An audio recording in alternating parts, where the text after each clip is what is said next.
ఆకలి నిజమా, కోరిక? ఈ ప్రశ్న చాలా చిన్నదిగా అనిపించవచ్చు. కానీ మన ఆరోగ్యం, బరువు, అలవాట్లు, చివరికి మన ఆత్మ నియంత్రణ కూడా ఈ ఒక్క ప్రశ్న మీదే ఆధారపడి ఉంటుంది. ఎందుకంటే చాలాసార్లు మనం తినేది శరీరం అడిగిందని కాదు, మనసు కోరిందని. మనం ఆకలేస్తుంది అని అనుకుని తింటాం, కానీ తిన్నా కూడా తృప్తి ఉండదు, ఇంకా ఏదో కావాలనిపిస్తుంది. ఇక్కడే అసలు తేడా మొదలవుతుంది. ముందుగా ఒక నిజం అర్థం చేసుకోవాలి.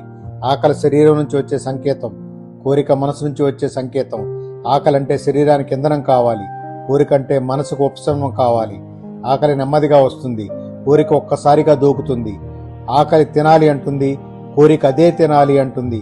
ఈ రెండు మధ్య తేడా అర్థం చేసుకోకపోతే మనం జీవితాంతం తినే విషయంలో మోసపోతూనే ఉంటాం. నిజమైన ఆకలి వచ్చినప్పుడు శరీరం చిన్న చిన్న సంకేతాలు ఇస్తుంది. కడుపు ఖాళీగా అనిపిస్తుంది, కొంచెం బలహీనంగా అనిపిస్తుంది, దృష్టి తగ్గిపోతుంది, కొద్దిగా చిరాకు కూడా రావచ్చు. ఇవన్నీ శరీరం నాకు ఎనర్జీ కావాలని చెప్పే భాష. కానీ కోరిక వచ్చినప్పుడు ఇవేమీ ఉండవు.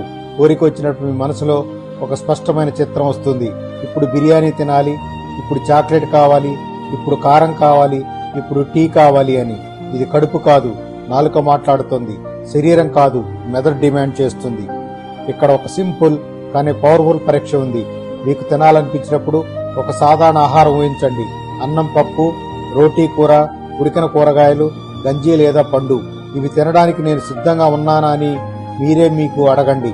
అవును అంటే అది నిజమైన ఆకలి, లేదంటే అది కోరిక.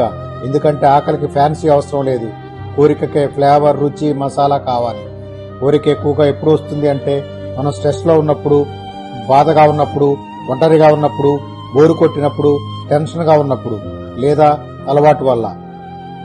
చాలా మంది తినడం ద్వారా తమ భావోద్వేగాలను హ్యాండిల్ చేస్తారు. దుఃఖం వస్తే తింటారు, కోపం వస్తే తింటారు, ఖాళీగా అనిపిస్తే తింటారు. దీన్ని ఎమోషనల్ ఈటింగ్ అంటారు. ఆహారం తిన్నప్పుడు మెదడులో డోపమిన్ అనే రసాయనం విడుదలవుతుంది. అది కొద్దిసేపు ఆనందం ఇస్తుంది, కానీ సమస్య తీరదు. ఆనందం తగ్గగానే మళ్లీ తినాలనిపిస్తుంది. ఇది ఒక వలయం. ఇందులో పడితే ఆకలి, కోరిక మధ్య తేడా పూర్తిగా మాయమవుతుంది. ఇంకో ముఖ్యమైన విషయం, కోరికకు టైం ఉండదు. ఇప్పుడే తిన్నా కూడా కోరిక వస్తుంది, రాత్రి భోజనం అయ్యాక కూడా కోరిక వస్తుంది. ఎందుకంటే అది శరీరం అలజడి కాదు, మనసు అలజడి.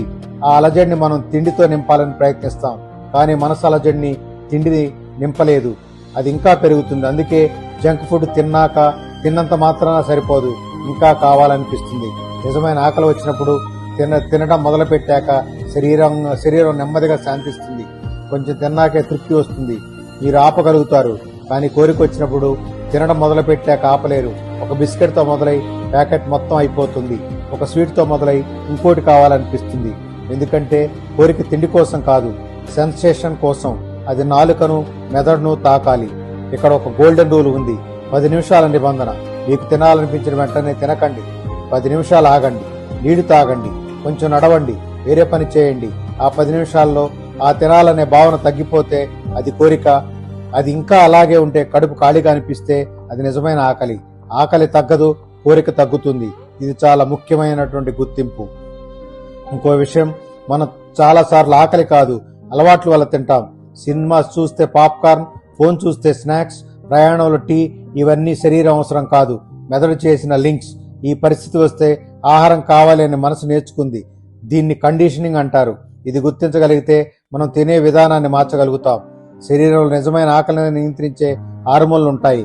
గ్రెలిన్ ఆకలి పెంచుతుంది, లెప్టిన్ తృప్తినిస్తుంది. కానీ ఎక్కువగా sugar, processed food, junk food తింటే ఈ సిస్టమ్ గందరగోళం అవుతుంది. అప్పుడు ఆకలి లేకపోయినా ఆకలిగా అనిపిస్తుంది.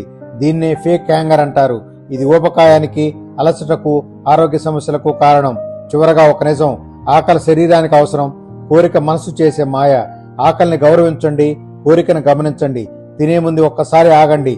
ఇది నా శరీరం అడిగిందా లేదా నా మనసు అడిగిందా అని మీకు అడగండి. ఈ ఒక్క ప్రశ్న మీ తినే అలవాట్లను మాత్రమే కాదు, మీ జీవితంపై ఉన్న నియంత్రణ కూడా మార్చేస్తుంది. ఎందుకంటే ఆహారం మీద నియంత్రణ అంటే మీ మీద మీకు నియంత్రణ.